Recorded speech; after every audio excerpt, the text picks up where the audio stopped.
Bonjour et bienvenue. Alors aujourd'hui, première vidéo sur le F-35 sur une série de 4. Alors cet avion, une merveille ou sombre fiasco? T'aimerais bien, dire que c'est une grosse bouse. À vous. Ah ouais Ouais, mais mais... quoi? C'est une grosse bouse ou pas? Ah, c'est un peu plus compliqué que ça. Cette histoire est compliquée mais passionnante, car premièrement, on ne peut pas répondre à une seule question posée de façon aussi simple. Parle-t-on du F-35 en tant qu'avion de combat seulement? De sa capacité opérationnelle? De ce qu'il permet de faire dans un écosystème d'armement? Ou parle-t-on de son programme? Et quand on parle de son programme, parle-t-on de son programme de développement, de son programme industriel ou des objectifs politiques dont il est à la fois l'objet et la destination? Et dans quel périmètre politique se situe-t-on? La politique intérieure américaine ou au niveau géopolitique? Il n'existe pas de réponse simple à autant de questions. Donc, à tous les piliers de comptoir qui aiment les réponses toutes faites pour briller au PMU, vous pouvez retourner à votre pastis. Pour les autres, je vous propose de creuser aussi loin qu'il est possible de le faire. Ça sera encore une très longue vidéo, et si des aspects ne vous passionnent pas, je vous propose d'utiliser le chapitrage pour aller directement aux sections que vous préférez. On pourrait commencer la genèse du programme F-35 en parlant du Mirage 3. Ah là je sais, il y en a certains d'entre vous qui sont piqués, mais c'est quoi le foutu rapport avec le Mirage 3? Laissez-moi vous expliquer. Dans les grandes lignes, le F-35 est un programme qui a tenté de se construire sur les fondements du programme F-16, qui a connu un immense succès. Et le F-16 est un avion qui n'aurait jamais dû voir le jour si les politiques et le Pentagone n'avaient pas tordu le bras à l'US Air Force. Pourquoi? En 1973 est sorti un rapport de la Rand Corporation, un think tank américain. Le titre du rapport est A Dassault Dossier, Aircraft Acquisition in France. Le but de ce rapport était de répondre à une question de l'US Air Force. Comment diable les Français arrivent à concevoir et produire des avions plus simples, mais plus performants que les avions américains, et ce, pour bien moins cher? Pour se remettre dans le contexte, l'US Air Force disposait alors majoritairement du F-4 Phantom II, et le développement du F-15 était en cours. Deux avions lourds et dont le coût de développement est une vraie contrainte, voire une préoccupation majeure pour ces futurs avions de combat. Alors que d'un autre côté, les Français et leur petite PME, là, comment ils l'appellent déjà? Ah oui, Dassault. Je vous lis un petit morceau de la préface de l'étude parce qu'elle est croustillante quand même. Cette étude porte sur Avions Marcel Dassault Breguet, généralement considérée comme l'une des entreprises de développement et de production d'avions les plus efficaces du monde occidental. L'un des principaux objectifs de l'étude est d'identifier les attributs de Dassault qui pourraient être avantageusement adaptés au contexte américain et évaluer la faisabilité d'une telle adaptation. La haute estime accordée aux avions d'assaut est en partie attribuable à leur rôle largement médiatisé dans la guerre des 6 jours de 1967. Israël, ne disposant que d'environ 70 chasseurs Mirage 3 et d'un nombre insignifiant d'avions vieillissants d'autres types, a humilié les adversaires, individuellement bien mieux équipés et possédant collectivement un avantage considérable en termes de puissance aérienne. Bien que la qualité du personnel navigant et le génie de la stratégie et de la tactique aient clairement influencé les événements, les Israéliens étaient tout à fait disposés à reconnaître que le Mirage avait donné à leurs aviateurs une marge de performance qui rendait la stratégie et la tactique réalisables. La plupart des spécialistes de la guerre des 6 jours ont approuvé ce jugement. Entièrement indépendant de la guerre des 6 jours, Dassault a maintenu pendant 2 décennies une réputation enviable, découlant de qualités autres que les performances au combat des chasseurs Mirage. Le faible coût du développement des avions menés par Dassault, la rapidité de ce développement et la haute qualité des avions d'assaut par rapport à ceux des autres constructeurs ont commencé à attirer l'attention dans les années 1950. Cette réputation ne se limitait pas aux références académiques. En 1970, les forces aériennes de 14 pays avaient acheté des Mirages, de préférence aux autres avions de combat disponibles. Le prix, les performances, la rapidité de livraison et l'adaptabilité à un large éventail d'applications étaient des atouts majeurs. À quelques exceptions près, la politique régionale ou hémisphérique, les subventions et les crédits accordés par les États-Unis ou l'Union soviétique, ou une combinaison de ces facteurs expliquaient la plupart des choix occasionnels d'avions concurrents. Des Américains ont, un jour, écrit, et vous trouverez la source en description, qu'à quelques exceptions près, des pays ont acheté d'autres avions quand on leur permettait, en gros, un choix politique et ou d'accord financier. Pas mal, non? Bon, voilà, le moment cocorico est passé, on va avancer un petit peu dans l'histoire. Au sein de l'US Air Force, et pas seulement en raison de ce rapport, qui ne fait que rajouter une pierre à un édifice théorique contesté, des penseurs académiques se plaignaient des choix de l'US Air Force pour des avions lourds, chers et peu adaptés aux conflits de leur temps. Les Américains ont eu pour leur part beaucoup de mal à lutter contre les MiG-21 avec leur F-4 Phantom II.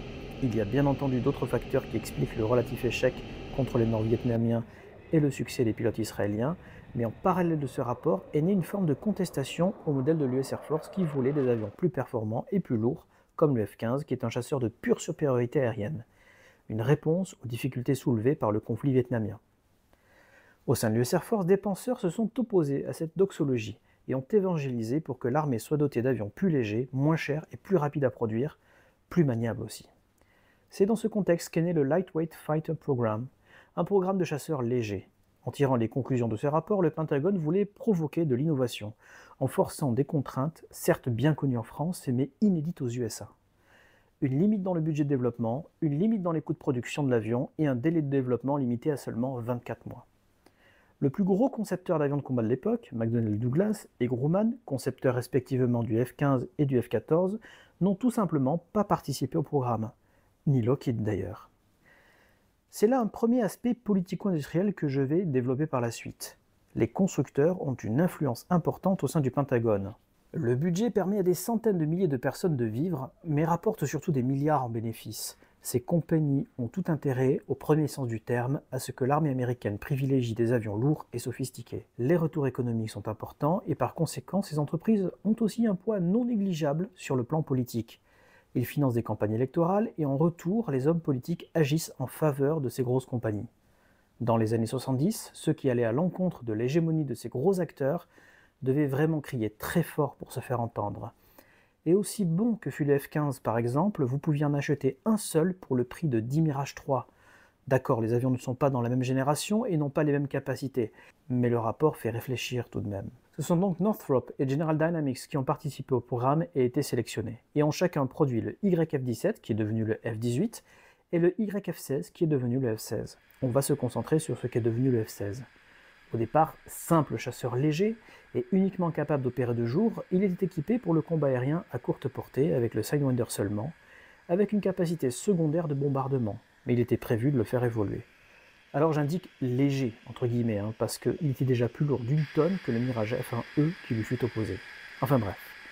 Les Américains et les Européens ont fait un coup de Trafalgar en 1975 et, parce qu'ils ont le sens du timing et de la mise en scène, c'est en plein salon aéronautique du Bourget que la Belgique, le Danemark, les Pays-Bas et la Norvège, réunis sous le groupe nommé European Participation Group, ils ont tous signé un document désignant le F-16 comme avion favori pour le programme d'acquisition commun pour un volume de 348 avions.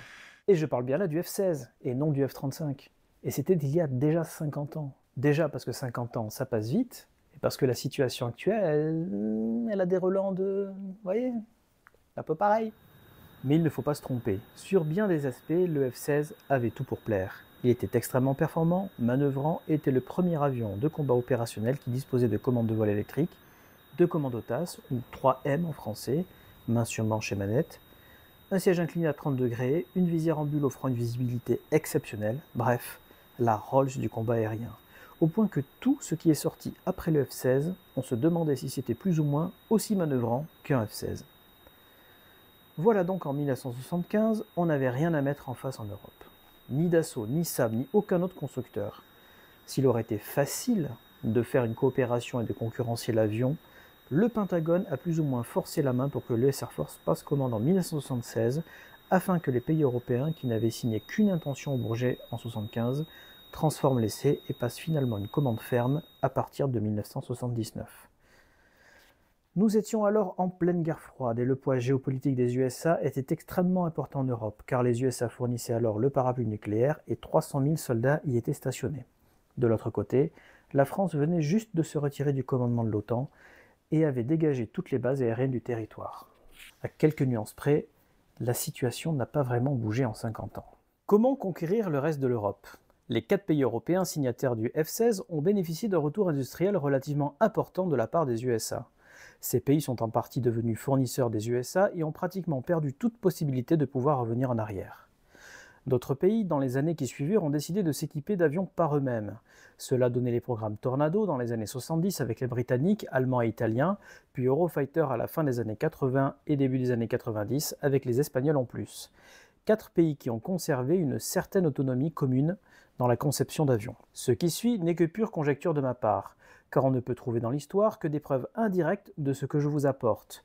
Et je vous invite à une certaine dose de prudence dans les propos qui vont suivre, qui sont tous basés sur des faits avérés. Mais je ne peux qu'extrapoler l'intentionnalité des décideurs politiques. D'ailleurs, si vous avez des éléments factuels qui vont dans mon sens, ou même qui contredisent mon analyse, ne vous privez pas, les commentaires sont là. Bon alors maintenant, imaginez que vous êtes décisionnaire politico-industriel. Imaginez un plan qui vous permettrait à la fois de vendre beaucoup d'avions, mais aussi d'éliminer toute concurrence pour installer une sorte d'hégémonie. Mieux même, d'aliéner les consommateurs avec un produit avec lequel vous les enfermerez dans la nécessité d'utiliser un service que vous seul pouvez proposer.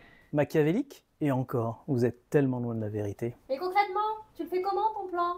Tu fais un avion super technologique avec des capteurs de partout, super furtifs. Ouais, mais ça va être beaucoup trop cher. Tu leur dis que s'ils en commandent plein, ça coûtera moins cher. Ouais, mais si tu mets tout ça dans un avion furtif, même si t'en commandes beaucoup, ça restera quand même cher. Un avion furtif, c'est forcément plus lourd déjà. C'est pas grave, t'annonces un prix plancher, verrons la douille plus tard. Ok, mais comment tu fais pour ne pas les faire fuir quand les coûts vont exploser? Tu vois, ça tient pas ton plan. Mais si, tu leur promets de participer au programme industriel avec un ticket d'entrée. Comme ça, ils auront l'impression de participer et ils seront déjà financièrement impliqués. C'est cher ton truc là? Tout dépend. Quelques dizaines de millions, si c'est juste pour suivre le projet, on appellera ça le programme partenaire niveau 3, et quelques milliards si tu veux participer à la conception, ça sera le niveau 1. Et il faudra lâcher un bon billet, au moins 1 milliard, voire plus. Mais si le coût augmente beaucoup, si tu es au niveau 3 et que tu lâches quelques millions et que les coûts de l'avion augmentent, tu perds pas beaucoup si tu t'en vas. Il suffit de leur promettre un retour industriel. Tu fais une promesse d'achat de 30 avions, tu paies quelques dizaines de millions pour entrer dans le programme, et je commence à faire travailler tes industriels. Mais s'ils ne commandent pas les avions, tu les fais travailler et ça te rapporte rien. Pour qu'ils fabriquent les pièces, il faut d'abord qu'ils achètent les machines-outils que moi seul peux certifier, et donc vendre. Ah, donc avant qu'ils n'achètent des avions, ils achètent d'abord les machines. Voilà. Mais attends, rien ne garantit qu'ils fabriqueront bien les pièces. Et comment tu l'as fait passer cette deux-là? Tu leur promets juste la possibilité de participer aux appels d'offres. Quand je fabrique un lot d'avions, je fais appel à mes fournisseurs et ce sont ceux qui me proposeront les pièces les moins chères qui les produiront. Je te suis pas là. Eh bien, imagine que ton industriel sait fabriquer des trains d'atterrissage. Quand je prépare l'industrialisation du prochain lot annuel, disons pour 150 avions, je fais un appel d'offres et je prendrai les 150 trains d'atterrissage de l'industrie qui me les fournira le moins cher. Attends, mais si je t'ai déjà acheté les machines pour les produire et que je dois les fabriquer pour moins cher que d'autres pays concurrents, je vais devoir les vendre à perte. Voilà. Mais tu m'avais promis un retour industriel?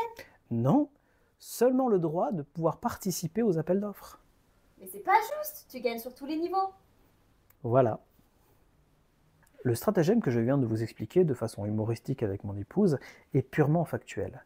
Et c'est cette façon de la tourner en un sketch humoristique qui révèle une forme de supercherie organisée. Jusqu'à présent, lorsqu'un contrat était signé, le retour industriel était fixe et les parties prenantes s'entendaient sur le contenu technique, le volume et les prix. Un retour industriel sur des contrats à plusieurs milliards peut consister à faire fabriquer quelques pièces, des sous-ensembles, assurer la maintenance localement, voire assembler des avions sur place. Parfois, les retours industriels n'ont pas de rapport avec l'objet de l'achat. Le pays acheteur peut proposer au pays vendeur d'investir dans une industrie qui n'a aucun rapport avec l'aviation. Dans le cas du F-35, rien n'est garanti, sauf le niveau d'investissement que les industries doivent faire. L'équivalent de la Cour des comptes du Canada, dont les documents sont librement consultables, le démontre. Entrer dans l'écosystème industriel du F-35, c'est faire des investissements pour produire des équipements de haute technologie. Mais pour avoir un retour sur investissement, il faut être capable de produire tout simplement moins cher que les industries qui proviennent de pays très divers. Dans l'idée, c'est pas idiot. Mais la subtilité se cache dans les détails. Une fois que des millions sont investis, il est difficile de retourner en arrière. Les industriels des pays concernés deviennent alors les défenseurs du programme, eux-mêmes pourvoyeurs d'emplois et disposant d'une influence auprès des politiques locales. Même si le client n'est que partenaire niveau 3 et n'a pas encore passé commande, le pied est mis dans la porte et il est difficile de revenir en arrière. C'est très finement joué de la part du programme F-35 et dans tous les cas, les Américains sont gagnants. C'est d'une efficacité diabolique. Il y a d'autres facettes de la mainmise américaine sur les pays partenaires, mais on verra ça un peu plus tard. Je souhaite d'abord aborder une autre facette politique de ce programme et qui ne concerne que les États-Unis d'Amérique cette fois-ci. Il n'y a pas qu'à l'export que le F-35 a dû convaincre. Au moment où le projet du JSF a été lancé, rien n'était gagné d'avance. La genèse même du programme F-35 remonte à des réflexions qui datent de la fin de la guerre froide. L'US Air Force, l'US Navy et l'US Marine Corps engagent chacun des discussions pour anticiper le remplacement d'une grande partie de leur flotte d'avions de combat. L'US Air Force, de son côté, est lancé sur le F-22 Raptor pour remplacer le F-15 dans son rôle de supériorité aérienne. Les Strike Eagles sont relativement récents, mais il faut anticiper le remplacement d'une très importante flotte de près de 2000 F-16 en service, ainsi que de quelques centaines d'A-10 Thunderbolt II. La Navy de son côté vient de voir son projet d'avion d'attaque furtif A-12 Avenger II annulé en 1991, et avec le retrait du F-14, perd son avion de protection. Le Super Hornet est sur les rails comme une sorte de stopgap, mais il faut également remplacer les Assis Intruder, qui sont des avions d'attaque au sol, mais aussi les F-18 Hornet. L'US Marine Corps, elle, détient deux types d'appareils, les F-18 Hornet embarqués sur les super porte-avions de l'US Navy, et l'Arrière 2, avion en décollage court et atterrissage vertical embarqué sur ces navires d'assaut. Certaines personnes dans les bureaux du Pentagone ont alors eu une idée géniale. Hey, mais pourquoi on ne ferait pas un seul et même programme pour les trois armes? Mais il n'empêche, le cahier des charges des trois armes est tellement différent qu'il paraît impossible de tous les contenter. L'US Marine Corps a besoin d'un avion à décollage court et atterrissage vertical, et donc cela impose à tous les autres avions un monomoteur. L'US Air Force n'a rien contre, mais l'US Navy préfère les bimoteurs. L'US Air Force et l'US Navy ont besoin d'un appareil furtif, ce dont l'US Marine Corps n'a cure, car elle utilise l'avion principalement pour des opérations de support aérien rapproché. Idem pour la même raison, l'US Marine Corps n'a pas forcément besoin d'un avion hyper technologique ni très performant. Sauf que pour l'US Marine Corps, un avion furtif, c'est surtout un avion beaucoup plus gros et beaucoup plus cher. La définition d'une formule générale, à même de contenter tout le monde, a dû créer beaucoup d'animations dans les couloirs du Pentagone entre les représentants des différentes armes, et à force de ménager la chèvre et le chou, les différents services se sont fait tordre le bras pour accepter chacun la moins mauvaise des solutions.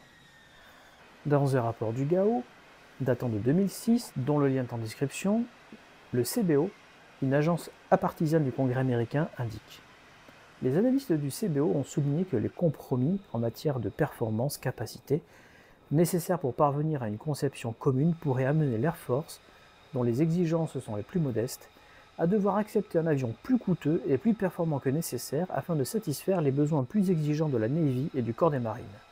Ils estiment qu'historiquement, les avions produits dans ce genre de programme sont souvent à la fois trop chers pour ceux qui en demandent peu et pas assez capables pour ceux qui en veulent plus. L'enjeu est, financièrement et industriellement, énorme. La fin de la guerre froide a vu une forte réduction des budgets et le Pentagone voulait absolument sécuriser le remplacement des différentes flottes d'avions de combat. C'est dans ce contexte qu'est né le programme Joint Strike Fighter, ou avion d'assaut commun. Seulement 2 constructeurs passent les premières épreuves et sont sélectionnés pour produire des démonstrateurs technologiques. Boeing avec le X-32 et Lockheed Martin avec le X-35. Pour éviter que cette vidéo ne soit trop longue et pour ne pas non plus refaire les choses que les collègues ont déjà très bien fait, je vous conseille cette vidéo géniale de Frédéric Lert et François Leminck qui font tout un rétrospectif détaillé sur les formules du projet F-35. C'est croustillant, plein de détails, on apprend énormément de choses et puis que dire. L'humour grinçant de Frédéric et leur façon de parler d'un avion ultra technologique en utilisant des cuillères en bois, moi je suis fan. Mon duo comique de l'année. Qu'on leur décerne un prix. Rendez-vous bien compte, le gagnant verra son entreprise produire un avion qui sera produit à plusieurs milliers d'exemplaires. Pour les USA, seulement la cible était de 2852 avions. 2852. Lorsque le programme F-35 a été lancé en 2006, à ce moment-là, en France, la cible du nombre total de Rafale à acquérir était fixée à 286, ce qui était déjà optimiste. Les US, qui eux n'ont pas qu'un seul type d'avion au service, ont prévu d'en acheter 10 fois plus. Pour chaque Rafale produit, 10 F-35 allaient sortir des chaînes d'assemblage. C'est dingue. Et on ne parle là que des USA. Le pari est de capitaliser sur le succès du F-16 qui, en 2012, a vu son 4500e exemplaire sortir de la ligne d'assemblage. 4500. Au plus fort de sa production, 25 F-16 sortaient de la ligne d'assemblage finale de Fort Worth, 300 par an. L'US Navy vient de voir son A-12 Avenger annulé, mais si les 3 armées des USA s'unissent dans un programme, et si des milliards de développements sont en jeu, alors il sera très compliqué de l'arrêter. L'union fait la force, et le Pentagone a donc fait son maximum, comme on l'a vu plus tôt, pour s'assurer de mettre au pas toute son administration. Car contrairement à ce qui a fait le succès du F-16 et les prémices de la réflexion autour de sa conception, le F-35 n'en respecte aucun. Rappelez-vous, l'US Air Force ainsi que les industriels voulaient fournir dans les années 70 uniquement des avions lourds et chers, ce qui permet à l'US Air Force d'avoir une supériorité aérienne incontestée, mais aussi industrielle de s'assurer de beaux chiffres d'affaires. Le but était d'avoir un avion plus simple et plus léger. L'US Air Force a donc bénéficié depuis d'un modèle avec deux types d'avions dans son inventaire, les lourds, performants, et les légers, nombreux. La logique serait relativement similaire avec le F-35, qui est prévu au départ pour opérer sous couverture du F-22, qui remplace le F-15 en termes d'avions de supériorité aérienne. Or, un F-35, et bien qu'il soit monomoteur, est plus lourd qu'un F-15C. Dans le détail, le F-35A a une masse à vide de 13,3 tonnes, contre 8,5 tonnes du F-16. C'est une masse une fois et demie plus importante que l'avion qui la remplace. Le F-15C a une masse de 12,975 tonnes, et le pire, c'est que l'avion qui devait être le plus léger, à savoir le F-35B, du fait de sa complexité, est plus lourd que la version A, avec 14,65 tonnes. C'est plus lourd qu'un F-15E Strike Eagle à 14,3 tonnes. Nous avons donc des avions qui sont dans le bas du spectre des forces dits légers, qui sont beaucoup plus lourds que les avions qu'ils remplacent. C'est dû principalement à un facteur important, la nécessité d'avoir un avion à faible observabilité, donc une soute interne et un maximum de carburant en interne également, car les réservoirs pendulaires dans ce contexte, c'est mal. Forcément, qui dit structure interne plus volumineuse, dit masse plus importante. On estime, à capacité équivalente pour deux avions de combat, que celui qui aura une soute pour des impératifs de furtivité sera environ 25 à 30% plus lourd. L'avion est donc plus gros et forcément plus cher. Il est aussi ultra technologique. Il n'y en effet pas un seul raffinement technologique qui lui soit interdit. Le but est d'en faire des milliers et de profiter de l'effet de masse. Malgré tout, la promesse de faire un avion relativement peu cher par rapport à ses équipements a été tenue. Quoi ? Eh bien oui. Si en 2001 on prévoyait de fabriquer des F-35 pour environ 50 millions de dollars pièce, alors qu'ils en coûtent aujourd'hui 85 millions, c'est pareil. Au passage, c'est à quelque chose près le coût de production des Rafales et des petites PME françaises. Voilà, c'est placé. Si on prend en compte l'inflation, 50 millions de dollars en 2001 donne bien 88 millions de dollars en 2025. Alors je fais peut-être un peu tomber l'idée reçue, mais sur le plan de la production, le F-35 est effectivement un avion relativement peu cher à produire au regard des équipements qu'il embarque. Mais on parle là uniquement des coûts de production. Et il y a bien des choses qui ont dérapé depuis. Mais je m'égare parce que je voudrais rester sur le terrain de la politique. Oui, la politique. Savez-vous par exemple que la production du F-35 est éclatée dans 47 des 50 États américains? Et pensez-vous que c'est le fruit du hasard? En dehors du Pentagone, aux USA, c'est le gouvernement fédéral qui décide du budget. Budget qui, au vu du coût de ce programme, revêt d'une importance toute particulière. Afin de s'assurer d'un maximum de soutien politique, les emplois de haute technicité et à forte valeur ajoutée sont disséminés, comme ça, dans pratiquement tous les États. Pour vous donner un ordre d'idée de l'importance de la chose, le Texas compte 141 fournisseurs générant environ 49 170 emplois et un impact économique de 9,9 milliards de dollars. La Californie a 94 fournisseurs avec 28 000 emplois et un impact de 6,5 millions de dollars. Le Connecticut, avec 75 fournisseurs, bénéficie de 27 000 emplois et d'un impact de 6,2 milliards de dollars. J'ai fait également une comparaison en allant chercher le nombre de grands électeurs par État, et sans grande surprise, la hiérarchie est relativement bien respectée. En quoi est-ce important ? Tout simplement parce que quand vous financez des partis politiques, que ce soit des sénateurs ou des candidats à la présidentielle, ils seront forcément plus généreux en retour. D'ailleurs, le fait que le site officiel de Lockheed Martin présente cette carte n'en est en rien le fruit du hasard.